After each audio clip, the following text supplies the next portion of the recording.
अस्सलाम वालेकुम। Kaif 7 company law. आज इंशाल्लाह हम चैप्टर 10 को ही आगे डिस्कस करेंगे। कल हमने चैप्टर 10 स्टार्ट किया था, उसके अंदर हमने चीज़ें देखी हैं कि एसोसिएट क्या होते हैं, एसोसिएटेड अंडरटेकिंग, एसोसिएटेड कंपनी से क्या मुराद है, उनकी हमने डेफिनेशन देखी है। वो ऑब्वियसली आपको याद होनी चाहिए, ये भूल सकती है, इसलिए इसको लिख कर याद करें, कुछ 4-5 बार लिखें। ये बड़ी ही इंपॉर्टेंट डेफिनेशन है ये डेफिनेशन। फिर इंडिपेंडेंट डायरेक्टर्स जो हैं उनका क्राइटेरिया, ठीक है जी। ये ये दोनों चीज़ें बहुत अहम हैं, ये अक्सर आती हैं। देन सब्सिडरी की डेफिनेशन, ये इनमें से कोई ना कोई लाजमी आ ही जाती है। अच्छा जी, हमने क्यों ये पढ़ी हैं चीज़ें, एसोसिएटेड कंपनी अंडरटेकिंग की डेफिनेशन क्यों पढ़ी है? तो हमने कल ये देखा कि भाई हम असल में जा रहे थे इन्वेस्टमेंट इन एसोसिएटेड कंपनी, उसके लिए कोई क्या रिस्ट्रिक्शन है कानून की तरफ से। तो हमने कल ये पढ़ा है कि देखें, किसी भी तरह की इन्वेस्टमेंट होती है बिजनेस की, वो डायरेक्टर्स के पास अथॉरिटी है, डायरेक्टर्स के पास पावर है उसको इन्वेस्टमेंट को आगे प्रोसेस करने की, सिवाय इस एसोसिएटेड कंपनी के। एसोसिएटेड कंपनी के अंदर अगर इन्वेस्टमेंट करनी है तो भाई फिर जो है आपको जनरल मीटिंग में स्पेशल रेजोल्यूशन पास करवानी पड़ती है। स्पेशल रेजोल्यूशन में आपने सारा उसका बताना है कि जी इन्वेस्टमेंट की अमाउंट क्या है, किस नेचर की इन्वेस्टमेंट है, मतलब लोन शोन है, एडवांसेस हैं, एक्विटी इन्वेस्टमेंट है, कोई गारंटी दी है, क्या है इन्वेस्टमेंट की डेफिनेशन उन्होंने दी हुई है, ठीक है जी। तो क्या चीज़ है, कितने पीरियड के लिए है, ये सारा कुछ। देन हमने स्पेशल रेजोल्यूशन के साथ ही एक एग्रीमेंट भी लगा के प्रेजेंट करना होता है मेंबर्स को, ताकि वो ये भी पढ़ लें। और एग्रीमेंट में भी हमने डिटेल के अंदर सारा कुछ इसका बताना होता है, amount of investment, purpose of investment, nature of investment, time period, rate of return, मतलब कि इंटरेस्ट, कोई सिक्योरिटी दी हुई है नहीं दी, वो बताना है। तो इस तरह काफ़ी चीज़ें हमने उसमें भी बतानी होती हैं, ठीक है जी। अच्छा, अब एसोसिएटेड कंपनी के हवाले से, क्योंकि एसोसिएटेड कंपनी है उनका कोई ना कोई ताल्लुक होता है, तो फिर उसमें मसला ये आता है कई बार के ताल्लुक की वजह से हम हो सकता है कि अपनी कंपनी को ना नुकसान पहुंचा दे। एक डायरेक्टर यहाँ का भी डायरेक्टर है, किसी और कंपनी का भी डायरेक्टर है, अब वो कंपनी दोनों एसोसिएटेड कंपनी बन गई। ये ना हो कि डायरेक्टर साहब अपना इन्फ्लुएंस यूज़ करते हुए इस कंपनी से पैसा निकाल के उधर भेज दें और इस कंपनी के मेंबर्स का, शेयर होल्डर्स का कोई नुकसान हो जाए। इसलिए कानून ये कहता है कि भाई एक तो आपने तमाम मेंबर्स की नज़र में ले आनी है बात, सेकेंडली आपने ये जो रेट ऑफ रिटर्न रखना है, बेसिकली इन्वेस्टमेंट के ऊपर आपने जो इंटरेस्ट रखना है, लोन के ऊपर इंटरेस्ट रखना है, वो कहते हैं कम अज़ कम किसके बराबर होना चाहिए। जो कंपनी इन्वेस्ट कर रही है उसकी अपनी बोरिंग पावर, जो बोरिंग कॉस्ट जो है, खुद उसको जितने पे इंटरेस्ट मिलता है किसी बैंक वगैरह से, या एसईसीपी ने जो एक रेट स्पेसिफाई किया हुआ है, दोनों में से विच एवर इज़ हायर, दोनों में से जो ज़्यादा है, कम से कम उतने के बराबर आपने उस कंपनी से, दूसरी से इंटरेस्ट लेना है। और सेकेंडली अगर ये इस तरह नहीं होता, आप कम इंटरेस्ट लेते हैं या इंटरेस्ट फ्री कर देते हैं, तो भाईजान डायरेक्टर्स जिम्मेदार होंगे, डायरेक्टर्स लायबल होंगे, वो फिर वो वाला इंटरेस्ट पे करेंगे। और फिर कंपनीज एक्ट 2017 ये भी कहता है कि भाई ड्यू डिलीजेंस करना, मतलब है कि पहले ज़रा पूरी अपनी उसके ऊपर गौर फिक्र करना, नज़रसानी करना कि भाई क्या वाकई हमें इनको कर्जा देना चाहिए, क्या हमें वाकई इनके अंदर इन्वेस्टमेंट करनी चाहिए। ये किसका काम है? ये डायरेक्टर्स का काम है, उनकी जिम्मेदारी है ड्यू डिलिजेंस करें, अपना पैसा समझकर सोचें, सोच समझ के फिर वो पैसा लगाएं, ठीक है। अच्छा, अब एसईसीपी जो है वो कुछ कंपनीज को एग्जेम्पशन भी दे सकता है कि उनके ऊपर ये नहीं रिक्वायरमेंट ये वाली। वो कौन सी कंपनीज हैं? कल मैंने बस आपको बता दिया था कि उसका एसईसीपी ने एसआरओ इशू किया था, लेकिन वो उसको अब है कौन सी, वो हमारे सिलेबस का पार्ट नहीं है, जस्ट इग्नोर दैट, ठीक है जी। और फिर ये है कि रिकॉर्ड भी रखना है आपने अपने पास के कौन कौन सी इन्वेस्टमेंट्स हैं, ये हमने बेसिकली कल पढ़ा है। आज आ जाए जी, आगे चलते हैं इंशाल्लाह। आज है हमारा जो आपकी अपने नाम पे इन्वेस्टमेंट्स होती हैं और जो नहीं होती उनको हमने पढ़ना है। क्या है जी हमारा investments of company to be held in its own name. देखें, कानून की रिक्वायरमेंट है सेक्शन 200 की कि तमाम इन्वेस्टमेंट्स जो कंपनी की हैं वो कंपनी के अपने नाम पर होनी चाहिए, अपने नाम पर। कंपनी अपने डायरेक्टर्स के नाम पे नहीं कर सकती, कंपनी अपने मेंबर्स के नाम पर नहीं कर सकती। Company itself is a legal person, company खुद एक इंसान है। जब ये खुद इंसान है तो भाई एक ये काम खुद कर सकती है कंपनी, तो क्यों किसी और से करवा रही है? सेपरेट लीगल लायबिलिटी है हमारी, सेपरेट लीगल एंटिटी है हमारी, ठीक है जी। हमें हर काम करने की जब इजाज़त कानून ने दी हुई है तो सारा मकसद फोत हो जाएगा अदरवाइज लिमिटेड लायबिलिटी का, अगर हम दूसरों के नाम पे इन्वेस्टमेंट रख रहे हैं। इसलिए वो कहता है कि अपने नाम पे इन्वेस्टमेंट आपने करनी, आपकी मिल्कियत होनी चाहिए, आपकी ओनरशिप होनी चाहिए। वो बात आई है समझ। लेकिन कुछ एक्सेप्शंस वो दे रहा है आपको, कुछ एक्सेप्शंस भाई दे रहा है। कौन सी एक्सेप्शन? सबसे पहले वो कहता है the company may hold any shares in its subsidiary company in the name of any nominee of the company if it is necessary to do so to ensure that the number of members of subsidiary company is not reduced below the statutory limit। बात बड़े गौर से समझ लें। आपको statutory limits का पता है कौन सी है? आपका प्राइवेट लिमिटेड कंपनी के लिए 2, एसएमसी के लिए 1, ठीक है, और आपका जो अनलिस्टेड कंपनी है उसके लिए 3, लिस्टेड के लिए 7। यही है ना स्टैट्यूटरी लिमिट्स। अच्छा, वो ये कह रहा है कि भाई कंपनी ने तमाम इन्वेस्टमेंट्स अपने नाम पर रखनी है, ये तो कानून जनरल रूल। लेकिन उसने 3 एक्सेप्शन दिए, जिसमें से पहली एक्सेप्शन क्या है कि कंपनी चाहे तो किसी अपनी सब्सिडरी के अंदर जो उसके शेयर्स हैं, वो भी तो इन्वेस्टमेंट है ना, इक्विटी इन्वेस्टमेंट हमने पढ़ा, इन्वेस्टमेंट की डेफिनेशन पढ़ी, उसमें सबसे पहला पॉइंट ही ये था कि इक्विटी, ठीक है, इक्विटी के तौर पे भी इन्वेस्टमेंट हो सकती है, फिर आगे लोन शोन भी सारा कुछ। अच्छा, बाल बड़े गौर से समझ नहीं हो, कहते सब्सिडरी कंपनी के अंदर शेयर्स हैं कंपनी के, अब होने तो वो सारे के सारे शेयर्स किसके नाम पे चाहिए? कंपनी के नाम पे चाहिए। लेकिन उसने कहा है एक कंपनी अगर उसके अपने सब्सिडरी कंपनी के अंदर शेयर्स हैं, लेकिन सब्सिडरी कंपनी के मिनिमम नंबर ऑफ मेंबर्स जो है या शेयर होल्डर्स हैं, अगर वो स्टैट्यूटरी लिमिट से कम हो रहे हैं, मिसाल के तौर पे आप ये समझ लें कि लेट से एक कंपनी फॉर एग्जाम्पल आपकी कोई भी कंपनी है, private limited, public limited, whatever, आपकी एक सब्सिडरी है प्राइवेट लिमिटेड कंपनी 100% ओन्ड, मिसाल में ले रहा हूँ 100% ओन्ड, कि आप 100% उसको ओन करते हैं। अब 100 के 100 शेयर तो आपके हैं, लेकिन प्राइवेट लिमिटेड में कम से कम कितने शेयर होल्डर होने चाहिए? 2 होने चाहिए, आप तो 1 हैं। अब उसकी मिनिमम लिमिट को पूरा करवाने के लिए आप अपने कुछ शेयर्स अपने किसी नॉमिनी के नाम ट्रांसफ़र कर देते हैं। एक नॉमिनी जो आगे जाके आपको रिप्रेजेंट करेगा उस कंपनी में बतौर मेंबर, बतौर शेयर होल्डर। बट इसका पर्पस सिर्फ और सिर्फ ये था कि भाई सब्सिडरी हमारी वो है, उसके जो है मिनिमम नंबर ऑफ मेंबर्स हैं उससे कम थे, उसको कम से कम वो पूरा करने के लिए हमने कर दिया। ये गल समझे नहीं? ठीक है। इसके अलावा भी हो सकता है, मिसाल के तौर पे एक पब्लिक अनलिस्टेड कंपनी है, उसके अंदर 70% आपके शेयर होल्डिंग है, तो सब्सिडरी तो बन गई वो। 30% किसी और की है, सिर्फ 2 ही शेयर होल्डर हैं। लेकिन आपको पता है पब्लिक अनलिस्टेड के लिए मिनिमम 3 बंदे होने चाहिए। तो आपकी सब्सिडरी है तो आपने अपने कुछ शेयर, चाहे 1 शेयर हो, व्हाटएवर जितने भी हैं, सिर्फ बंदे पूरे करने के लिए आपने भाई कुछ शेयर अपने किसी नॉमिनी के नाम पे ट्रांसफ़र किए, ताकि मिनिमम नंबर ऑफ मेंबर वाला जो 3 वाली है ना, वो क्वांटिटी पूरी हो जाए। और गल आ रही है समझ? ठीक है। तो ये पहली तो एक्सेप्शन ये है, लेकिन ये आप सिर्फ सब्सिडरी कंपनी के साथ अपनी कर सकते हो। ओके भाई, आगे आ जाए। दूसरी exception, where the company has a right to appoint और get elected any person as a director of any other company. Company के पास पूरा राइट था कि वो किसी दूसरी कंपनी का कोई डायरेक्टर अपॉइंट कर सकती है, ठीक है, या इलेक्ट कर सकती है। वो शेयर्स की वजह से आ सकता है ऑब्वियसली, या कोई अरेंजमेंट की वजह से आ गया किस तरह के, वो हमें पता ही है ना किस किस तरह आप कर सकते हैं, बॉडी कॉर्पोरेट कैसे करती है। अच्छा, अब वो कहता है अगर उसके पास इस तरह का कोई राइट वगैरह है, and a nominee of the company in exercise of such right has been so appointed और इलेक्टेड, और जाहिर हो भी गया वो point, the shares in such other company of an amount not exceeding the nominal value, nominal value को पता है पार वैल्यू, फेस वैल्यू कहते हैं, nominal value of the qualification shares. Qualification share से मुराद क्या होता है? Minimum numbers required to be a director.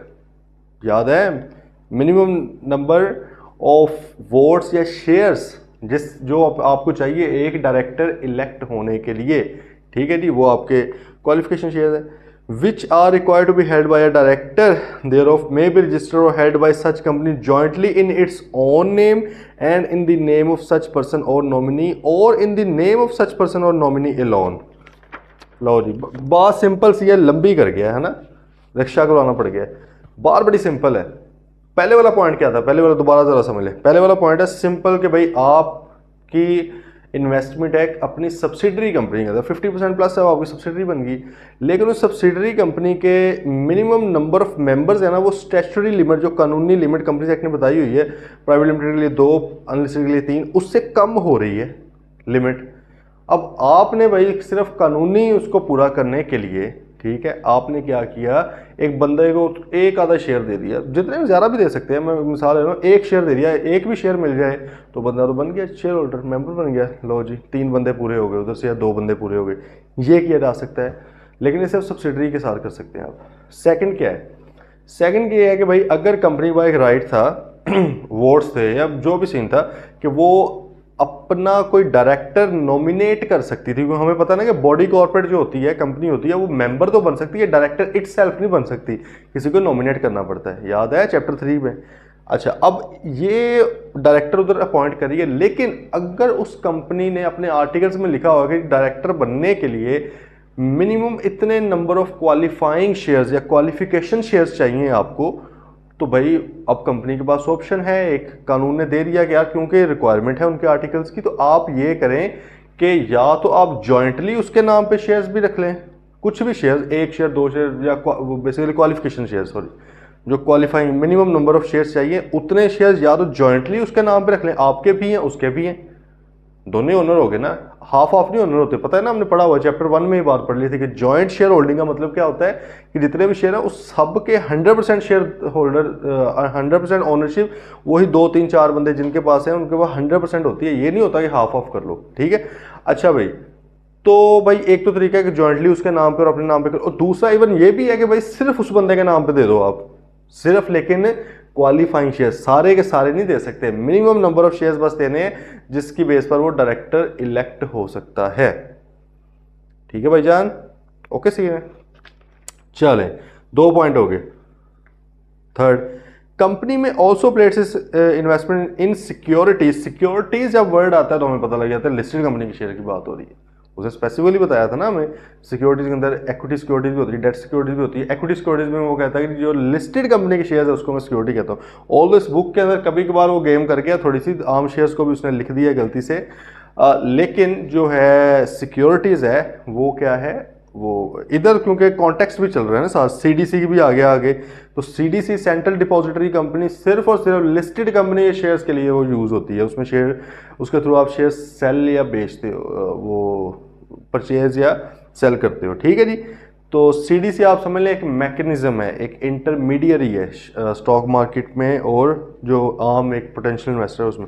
अच्छा भाई, वो कह रहा है कि कंपनी में also place its investment in securities, जो लिस्टेड कंपनी के शेयर्स थे, in the name of CDC if it so desires and the securities are allowed to be kept in central depository system.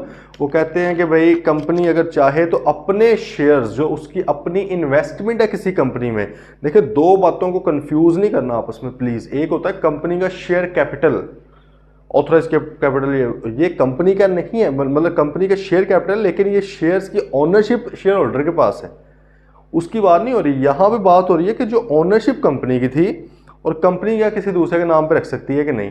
तो भाई अगर company के पास किसी और listed company के शेयर्स हैं, लेकिन कंपनी ने वो शेयर्स रखवाए हुए हैं सीडीसी में ताकि बिक सकें, खरीदे जा सकें, बेचे जा सकें, ठीक है, इस पर्पस के लिए वहाँ पे रखवा दिए हुए हैं, तो कहते हैं ये भी अलाउड है, क्योंकि कानून ने बेसिकली सिस्टम बनाया है ये वाला। अगर आपने भी करना है तो आप सीडीसी में आ जाके अकाउंट खोलेंगे, अपने शेयर उनके नाम पे ट्रांसफर करेंगे, लेकिन उसका अल्टीमेट बेनिफिशियल ओनर आप होंगे, उसका असल ओनर कौन होगा, वो आप होंगे भाई, ठीक है।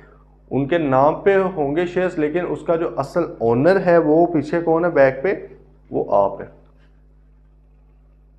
ठीक है जी, सही। तो ये खैर 3 एक्सेप्शंस थी कि इन 3 एक्सेप्शंस में कंपनी के जो शेयर्स की इन्वेस्टमेंट है, जो उसने किसी और कंपनीज में इन्वेस्ट किया हुआ है, वो पैसा जो है इन्वेस्टमेंट वो किसी और बंदे के नाम पे ट्रांसफ़र हो सकती है। लेकिन ये 3 तरीके इसी तरह से होने चाहिए, ठीक है। आप ये नहीं लिख सकते कंपनी किसी भी कंपनी में जो शेयर्स हैं वो किसी नॉमिनी पे कर सकती है ट्रांसफ़र, नहीं, वो कहते सब्सिडरी के अंदर अगर आपके हैं, और इसी तरह बाकी पॉइंट्स भी याद रखने। एग्जाम्पल देखें, ABC limited has wholly owned subsidiary. Low, wholly owned का मतलब क्या, 100% होल्डिंग है भाई, 100% मेरे ही हैं, तो दूसरा तो कोई नहीं है। 100%, sorry, ABC limited has wholly owned subsidiary XYZ limited. भाई नाम से जाहिर क्या है, XYZ limited, it's not even a private limited company.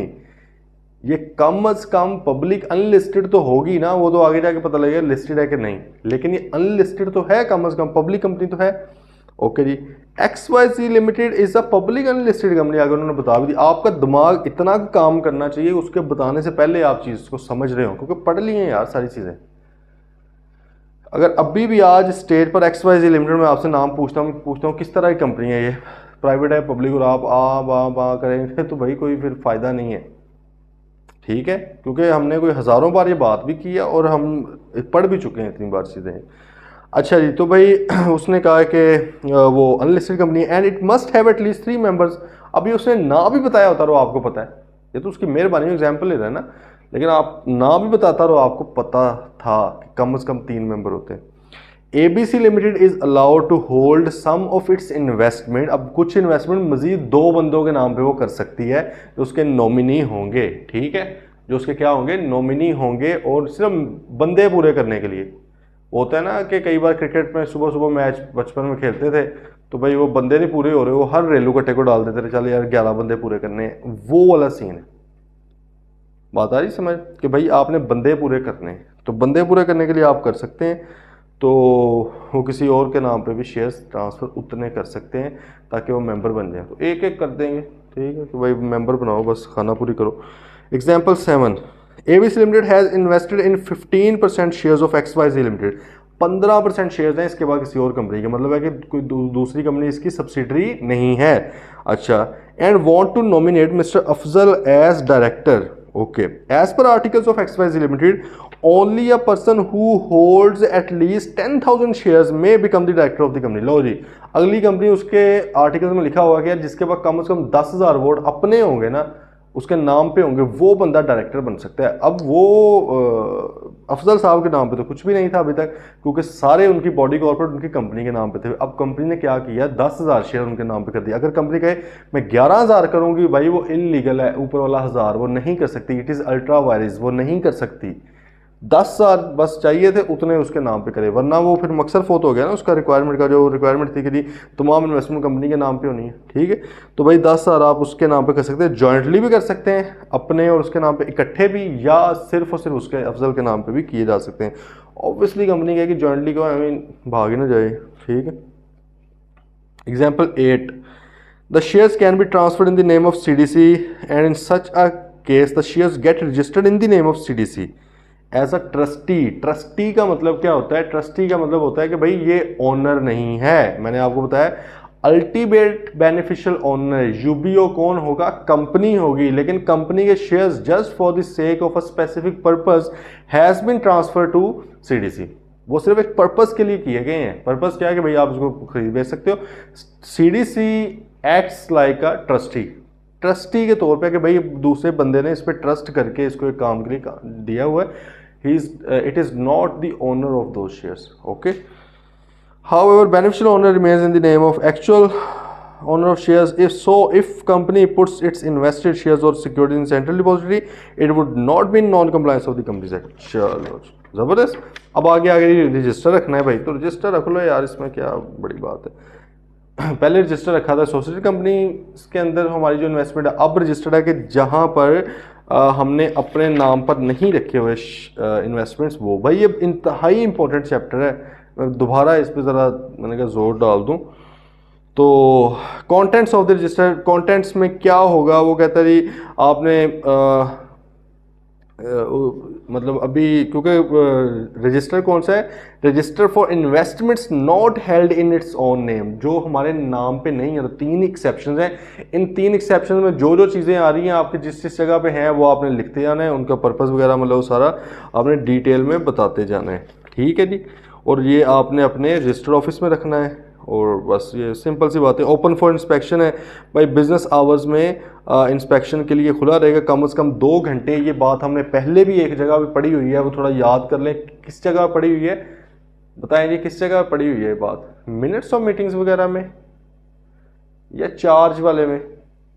एक जगह पढ़ी हुई है हमने, है ना, कि कम से कम दिन में 2 घंटे आपने इसको ओपन करना, चाहे वो आधा घंटा करके कर लो, जैसे मर्जी कर लो, लेकिन कम से कम 2 घंटे डेली का आपका ये रजिस्टर ओपन रहना चाहिए, ताकि मेंबर्स जो हैं वो इसको आके देख लें। ठीक है जी। सर्टिफाइड कॉपी, ये भी भाई कोई भी मेंबर सर्टिफाइड कॉपी जब भी आपसे मांगते हैं आपने उससे 1 हफ्ते के अंदर अंदर देना है।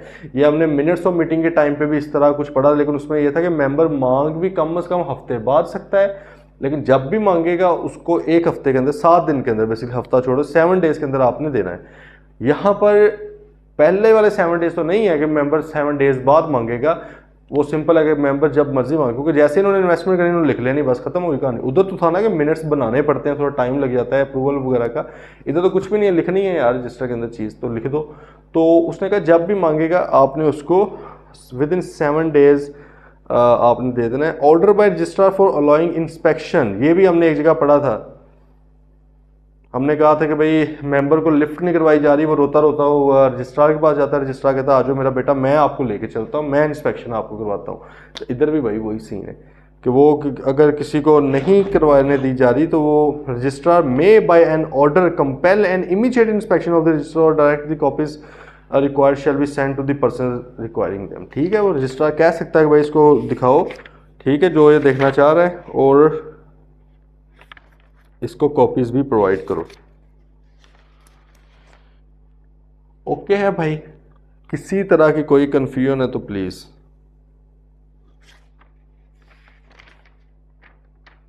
यार इसके ना क्वेश्चन कर ही लेते हैं, प्रैक्टिस क्वेश्चन, आगे जाके काम हमारा थोड़ा इजी हो जाएगा। अच्छा जी, प्रैक्टिस क्वेश्चन 1 देखें। Kalam limited KL is considering the following options to invest its excess fund. उसके बाद पैसा पड़ा हुआ है, बहुत अमीर है कलाम लिमिटेड। उन्होंने कहा भाई इसको इन्वेस्ट करते हैं। पहले नंबर पे acquire 8% share holding in lighter oil limited. ठीक है जी, के KL कंपनी है जी।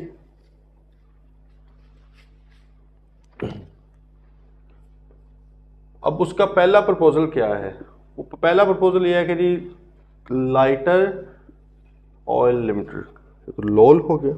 ओके, इसके अंदर भाई 8% कर देते हैं, शेयर होल्डिंग 120 मिलियन की। 8% से मुराद क्या है कि LOL का, ये मेरे ख्याल में इतनी तो कॉमन सेंस है, वरना लोल हो जाना है भाई। ये तो कॉमन सेंस है ना कि LOL की 8%, उसके जो पेड अप शेयर कैपिटल उसका 8%। ठीक है, हमारा 8% नहीं। अच्छा, उसका 8% लेना है 120 मिलियन के against. LOL is a growing company and is expected to fetch higher rate. ठीक है भाई, okay. Second point, grant a loan of ₹100 million. अच्छा, ये उसके बाद ऑप्शंस हैं 2। ठीक है, तो पहला तो ये था। दूसरा ऑप्शन क्या है भाई? 100 मिलियन का लोन देना है to Monsoon Private Limited for launching a new product. Okay, the loan would carry interest at the rate prevailing in the market, जो भी मार्केट में रेट चल रहा है उसके मुताबिक। KL currently holds 25% of MPL's paid up capital and has 2 directors in common। देखो जी, ये दूसरी कंपनी आ गई MPL, जिसके अंदर 2 चीज़ें हैं हमारी। एक तो है 2 कॉमन डायरेक्टर्स हैं हमारे, मतलब है कि इसके भी वो डायरेक्टर हैं, इस कंपनी के भी वो डायरेक्टर्स हैं। लो जी, इस वजह से क्या बन चुकी है हमारी एसोसिएटेड कंपनी, बन गई है, बन गई है भाई। ये इधर से ना, क्योंकि हमने कहा था कि अगर आपका कोई डायरेक्टर ओनर पार्टनर किसी और कंपनी का डायरेक्टर ओनर या पार्टनर है तो भाई आप दोनों एसोसिएटेड कंपनीज हैं। और दूसरा हमने क्या पॉइंट पता, 20% शेयर होल्डिंग का। आपका कोई शेयर होल्डर जिसके पास 20% शेयर होल्डिंग आपकी कंपनी में, वो किसी और कंपनी में भी उसके पास 20% शेयर होल्डिंग है, उसकी कंपनी और ये कंपनी आपस में एसोसिएटेड कंपनी बन गई है। तो भाई ये पहले पॉइंट से बन चुका है, लेकिन दूसरा भी देख लेते हैं। दूसरा क्या है जी? हाँ, फिर 25% common. KL currently holds 25% of MPL's paid up capital and has, नहीं कॉमन नहीं है, मतलब उसका कैपिटल है हमारे पास। ठीक है, चलो भाई देखो सब्सिडरी तो नहीं बनी लेकिन चलो एसोसिएट बन गई। Under the provisions of the act specify the conditions which KL must fulfil before opting for any of the above investment option. देखें रिक्वायरमेंट पढ़ना, रिक्वायरमेंट समझना इंतहाई इंपॉर्टेंट है, इंतहाई इंपॉर्टेंट है।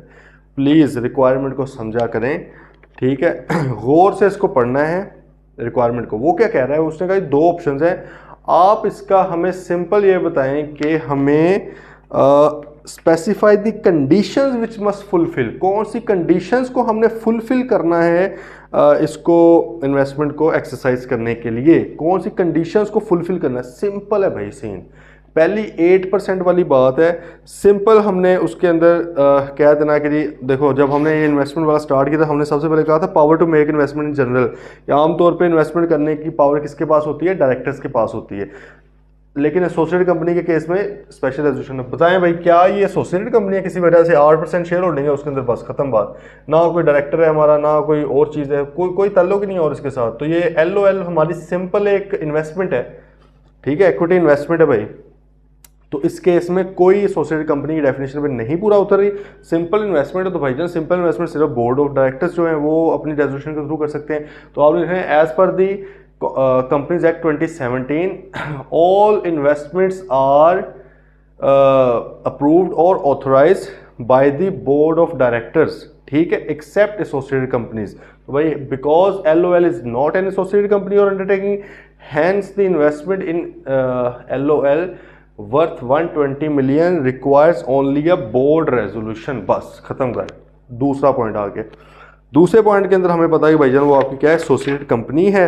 तो आपने सर उसके अंदर पहले तो बताना है कि जी जाहिर है उसको पहले साबित करना है ना, ये नहीं लिखता ना सिंपल एसोसिएटेड कंपनी, भाई साबित करना है क्यों है। As per the Companies act 2017 if a director of a company is also a director of another company, एक तो ये वाला सीन हो सकता था, या उसी के अंदर एक कॉमन कंट्रोल वाली बात भी थी, आप उसके थ्रू भी कर सकते हैं, ठीक है। तो भाई इस वजह से भी, और क्योंकि हमारी शेयर होल्डिंग भी है तो इस वजह से वो हमारे क्या बन चुकी है भाई, एसोसिएटेड कंपनी बन चुकी है। Because that is our associated company, investment in an associated company as per section 199 of the Companies act 2017 happens only after the special resolution has been passed in the general meeting। ये आपने लिखना है, ठीक है। To pass a special resolution you have to provide certain information, certain information आपने लिख देनी है, जो 4 पॉइंट थे। साथ ही आपने लिखना है एग्रीमेंट भी होना चाहिए, एग्रीमेंट के अंदर फला फला फला फला चीज़ें ये आपने लाजमी मेंशन करनी है। रेट ऑफ रिटर्न क्या होना चाहिए ये आपने बताना है, ठीक है। अगर रेट ऑफ रिटर्न उतना ना हो और जिम्मेदारी किसकी है, डायरेक्टर्स की है, ये आपने भाई सारी कहानी उसके अंदर डाल देनी है, ठीक है जी। तो ये देख लें सिंपल एज, ठीक है, बहुत सिंपल है। Practice question 2, iron side limited owns 51% voting shares in snow storm limited and 52% voting shares in flipper limited. Okay जी, देखें ये भी सिंपल सा सवाल है। देखें इस तरह क्वेश्चन ना हमेशा ये थोड़ा बना के किया करें ताकि फिर चीज़ समझ आ जाती है। क्या सीन है, IL है जी कंपनी, उसके 51% शेयर होल्डिंग है उसके पास किसमें, SSL में, और भाई दूसरी क्या 52% उसके पास है किसमें, FPL में। Okay, SSL intends to make an investment of 200 million in FPL। हाँ क्या बात है, इंटरेस्टिंग है। देखो ऊपर तो उन्होंने कहा था ये कंपनी इधर कर रही है, अब उन्होंने कहा कि ये नहीं कर रही, SSL जो है वो FPL के अंदर इन्वेस्टमेंट करना चाह रही है 200 मिलियन, वॉट एवर अमाउंट का क्या है, इतने की करनी चाह रही है। ओके सर समझ गए। Under the provisions of the Companies act 2017 state the type of relationship, पहले तो कहते भाई रिलेशनशिप दसो है केड़ा है, ये उसने ना भी बताया होता ना, सिंपल दूसरा भी पॉइंट होता, फिर भी आपने पहले बताना था कि मैं क्यों ये वाली प्रोविजन बता रहा हूँ, मैं क्यों ये कह रहा हूँ स्पेशल रेजोल्यूशन है, मैं क्यों कह रहा हूँ कि आपके रेट ऑफ रिटर्न वगैरह ये होना चाहिए, क्योंकि ये एसोसिएटेड कंपनी है, बताना तो उधर भी था आपने। लेकिन चलो उसने एक नंबर का सवाल अलग से पूछ लिया, state the type of relationship if any which exist between SSL and FPL। उसने कहा कि बताएं क्या इन दोनों के बीच में कोई ताल्लुक है। इजी कर दिया सवाल को, आपको डायरेक्शन दे दी बेसिकली, वरना कई माऊ बैठे होंगे, उन्होंने पता नहीं क्या क्या लिख के आया ना, उसने एक डायरेक्शन दे दी यार, जब आप ये लिखोगे शायद आपको शर्म आ जाए कि भाई अब मुझे पता लग गया कि एसोसिएटेड है, तो दूसरा जवाब मैंने किस तरह बनाना है। ठीक है, अच्छा भाई उसने सिंपल रिलेशनशिप पूछा, आपने लिखा है under the Companies act 2017 if two companies are under common ownership, ठीक है, और control, they are called associated company, hence SSL and FPL are associated company. बस खत्म कर लोगे रिलेशनशिप उसने पूछा है। अब दूसरा ऑप्शन क्या था, describe the conditions which SSL must fulfil before making any investment in FPL. भाई कंडीशंस कौन सी है, तो आपने लिखना है as per the section 190, section शायद ना ही लिखो, तो as per section 199 of the Companies act 2017 all investments of a company are approved by board of directors except investment in associated company. For investment in associated company, company has to pass a special resolution in the general meeting, और general meeting में क्या क्या चीज़ें होनी चाहिए वो आपने सारी बता के, वही कहानी सारी चल रही है, नथिंग न्यू। ओके, गल असल की है, गल असल है कि समझना है कि भाई ये रिलेशनशिप क्या है। ये तो बड़ा बेचारा मासूम सा बन गया है कि अब आपको खुद बता रहा है कि यार चलो बताओ ना मुझे क्या रिलेशनशिप है, आपको एक डायरेक्शन दे रहा है, होता है ना कि सवाल स्टार्ट कितों करिए, वो आपको बता रहा है, लेकिन भाई आपने इससे अप्रोच पे नहीं जाना, ये फंसा भी लेता है इस तरह। ठीक है, जब नहीं बताएगा तब आप क्या करेंगे, तो पहले तो हमने हमेशा लीगल प्रोविजन लिखनी ही लिखनी है एज अ कंसल्टेंट। देखें अभी भी आजकल मतलब कि जब भी कोई क्लाइंट आता है तो हम उसे कुछ पहले क्वेश्चंस पूछते हैं, फिर वो हम उसे पहले समझाते हैं कि भाई क्योंकि आप एक प्राइवेट लिमिटेड कंपनी है, या आप एक आईटी कंपनी है, या आप एक टेक्सटाइल कंपनी है, आपके ऊपर फलां चीज़ें लगती हैं। जब तक उसे नहीं बताएंगे सीधा जवाब देने लग जाएंगे, वो नहीं समझेगा कि भाई क्यों मेरे, क्या इस हर कंपनी के ऊपर लगती है। हमने कहा नहीं भाई स्पेसिफिकली आपकी मैं बात कर रहा हूँ, उसको पहले आपने समझाना है। तो एज अ कंसल्टेंट जो है आपका काम पहले लीगल प्रोविजन बताना होता है, वो उसको बताएंगे कानून क्या कहता है, ठीक है, फिर उसमें जुगाड़ क्या है वो भी। अच्छा प्रैक्टिस क्वेश्चन 3, नसीर साहब हैं जी कोई, अ non executive director of Oliver travels limited while reviewing details of investments made by OTL has shown his concerns on the following shares that are not held in the name of OTL। एक non executive director कहते हैं यार मुझे तो रखा इसलिए गया था कि मैं नज़र रखूं तुम लोगों के, एक्सटर्नल आपको पॉइंट ऑफ व्यू दूं, तो मैं आओ ज़रा आप लोगों का हिसाब किताब करूं, लाओ ज़रा इन्वेस्टमेंट्स का रजिस्टर आ गया। उसने कहा यार मैंने तो ये पढ़ा हुआ है कि आपका जो एज पर सेक्शन 200 तमाम की तमाम जो इन्वेस्टमेंट्स हैं वो कंपनी के अपने नाम पर होनी चाहिए, लेकिन ये मुझे कुछ 2 इन्वेस्टमेंट्स नज़र आई हैं कंपनी के नाम पर नहीं है। तो सर जी ये की मसला है, कौन सी इन्वेस्टमेंट? हमने कहा बताएं ज़रा, हम आपको बताते हैं। पहले नंबर पर उसने कहा 500 shares in park travels limited. कोई पार्क ट्रेवल लिमिटेड के अंदर 500 शेयर्स हैं, परसेंटेज कोई नहीं बताई, सिर्फ 500 शेयर्स हैं, पता नहीं अब शायद 50% ही हो वॉट एवर। 500 शेयर्स हैं, are held in the name of Rahim who is an employee of OTL, जो कि OTL का एम्प्लॉई है। OTL हम है, हमारा एक एम्प्लॉई है, उसके पास 500 शेयर हैं एक और कंपनी के जिसमें वो हमने इन्वेस्ट किए हुए, लेकिन नाम उसके PTPL is a wholly owned subsidiary of OTL। क्या बात है, PTPL is a wholly owned subsidiary of OTL। कितना खूबसूरत उसने बात कर दी है ना। उसने कहा कि भाईजान OTL है एक, आप मतलब खुद OTL का नॉन एग्जीक्यूटिव डायरेक्टर देख रहा है चीज़ें। उसने कहा कि ये कंपनी है PTPL, पता नहीं क्या अजीब से नाम बनाते हैं, PTPL ये, ठीक है, PTPL जो कि क्या है 100% जिसके अंदर हमारी ओनरशिप है, ठीक है, 100% ओनरशिप है। मसला ये हो गया कि भाई OTL ने PPL के अंदर जो इन्वेस्टमेंट की हुई है उसने एक अपने कोई 500 शेयर्स हैं कोई, ठीक है, उसने वो शेयर्स किसी और अपने एम्प्लॉय के नाम पे ट्रांसफ़र किए हुए हैं। तो सर जी बताएं क्या ये हो सकता है?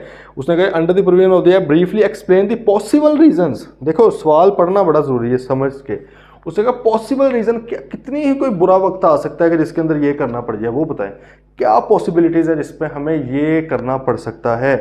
Briefly explain the possible reason for holding investments of OTL in the name of Rahim. दूसरा पॉइंट समी वाला होगा, तो हम पॉइंट 1 2 करके देखेंगे। पहला पॉइंट क्या है, रहीम के नाम पे क्यों शेयर्स हो सकते हैं। आप देखो स्पेसिफिक प्रोविजन लिखनी है, तमाम तीनों वो लिखने वाली जरूरत नहीं है, स्पेसिफिक प्रोविजन लिखनी है। आपने लिखना है as per the Companies act 2017 investments of a company must be held in the name of the company except where in case of a subsidiary a company has shares in a subsidiary. अच्छा इसमें wholly owned नहीं है, वो ये याद रखना है, legal provision के अंदर होली ओन्ड वाली बात नहीं, उसमें सिंपल 50% प्लस है। जो सिनेरियो बन गया आपको सीधी समझ आ रही है, ठीक है, कि भाई सिनेरियो ऐसा बन गया है कि हमारे 50% प्लस मतलब 100% है, लेकिन क्योंकि वो प्राइवेट लिमिटेड कंपनी है, जब 100% हमारे ही हैं, इसका मतलब मेंबर एक ही है, तो भाई वो स्टैट्यूटरी लिमिट कैसे पूरी होगी? मिनिमम 2 बंदे चाहिए थे प्राइवेट लिमिटेड के अंदर, तो आपने उसको पूरा करने के लिए अपने नॉमिनी के नाम पे शेयर्स ट्रांसफर कुछ कर दिए हैं। ये पॉसिबल रीज़न हो सकती है, हो सकता है ये ना हो रीज़न, असल रीज़न हो सकता है कुछ और हो। आपने पॉसिबल रीज़न बतानी है कि यार क्या हो सकता है इसकी वजह से ये हो। देखें अगेन वो आपको ना आईकैप चाहता है कि रट्टू तोते नहीं बनना, थोड़ा सा कंसेप्चुअली चीज़ों को सोचना है, उसके क्वेश्चनिंग का अंदाज भी देखो, आपको थोड़ा एक कंसल्टेंट माइंडसेट के साथ करता है। देखिए आपके सामने जब एक चीज़ आती है ना, तो बजाय इसके कि आप फ़ौरन ही क्लाइंट पे या रेगुलेटर से सवाल पूछने लग जाए, पहले आपकी अपनी भी तो अकल कुछ चलनी चाहिए कि यार ये क्यों हो सकता है। एक अपना एक माइंड बनाएं, चीज़ का एनालिसिस करें, बाद में जाके उनसे पूछें बेशक, लेकिन एक अपना जहन तो बनाए ना कि मेरे मुताबिक हो सकता है कि ये रीज़न हो, ठीक है, थोड़ा सोचना है। तो वो वही उसने पूछा कि भाई क्या रीज़न हो सकती है। अच्छा दूसरा, 5000 shares of tours private limited TTPL के are held in the name of Sami who is a non executive director of TTPL by virtue of OTL's nomination. OTL ने भाई नॉमिनेट किया हुआ है उस बंदे को, और उसके नाम पे कुछ 5000 शेयर्स हैं। OTL owns 30% voting shares in TTPL। OTL के TTPL के अंदर 30% शेयर्स हैं, लेकिन वो जितने भी शेयर्स हैं, amount total number of shares नहीं पता, लेकिन उनमें से 5000 जो शेयर्स हैं वो भाईजान किसके नाम पे हैं? जो OTL है उसका एक नॉमिनी डायरेक्टर है उसके नाम पे है। तो भाई सिंपल है, आपने वही लिख देना कि कंपनीज एक्ट के मुताबिक इन्वेस्टमेंट कंपनी के नाम पे होनी चाहिए, accept in the following situation. Following situation क्या है कि भाई अगर एक कंपनी है, उसके पास किसी और कंपनी के शेयर्स हैं, ठीक है जी, और उसमें उसने कोई डायरेक्टर लगाना है, जाहिर है खुद तो नहीं वो डायरेक्टर बन सकती, खुद तो मेंबर है, 30% शेयर है उसके बाद, लेकिन वो डायरेक्टर लगाना चाहती है। तो डायरेक्टर लगाने के लिए अगर दूसरी कंपनी के आर्टिकल्स के अंदर ये लिखा हुआ है कि मिनिमम इतने क्वालिफाइंग शेयर्स होने चाहिए, तो वो उस नाम पे ट्रांसफर कर सकती है, जॉइंटली या अकेले सिर्फ उस बंदे के नाम पे। तो हो सकता है कि इस वजह से ये चीज़ हुई हो, ठीक है जी, ओके। अच्छा क्वेश्चन 4 आ जाए। इन Feb 21 silver topaz limited STL acquired 18% voting shares इन JL लिमिटेड। ओके, JL में 18% शेयर्स हैं। After acquisition STL nominated one of directors on JL's board. उसने एक डायरेक्टर नॉमिनेट कर दिया, ठीक है।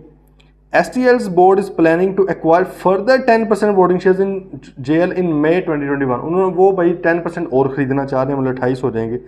Under the Companies Act, discuss the conditions which STL must fulfill before making any further acquisition of shares in JL। ठीक है जी, उसने कहा कि भाई मज़ीद कुछ शेयर्स परचेज करने से पहले इन्हें क्या देखना पड़ेगा। देखिए अगर पेपर में इस तरह क्वेश्चन आता है, ये बेसिकली इन्वेस्टमेंट्स ही है ना, तो ये आपने सिर्फ इसी चैप्टर में पढ़ा, और कहीं तो पढ़ा ही नहीं है, और तो कुछ है ही नहीं।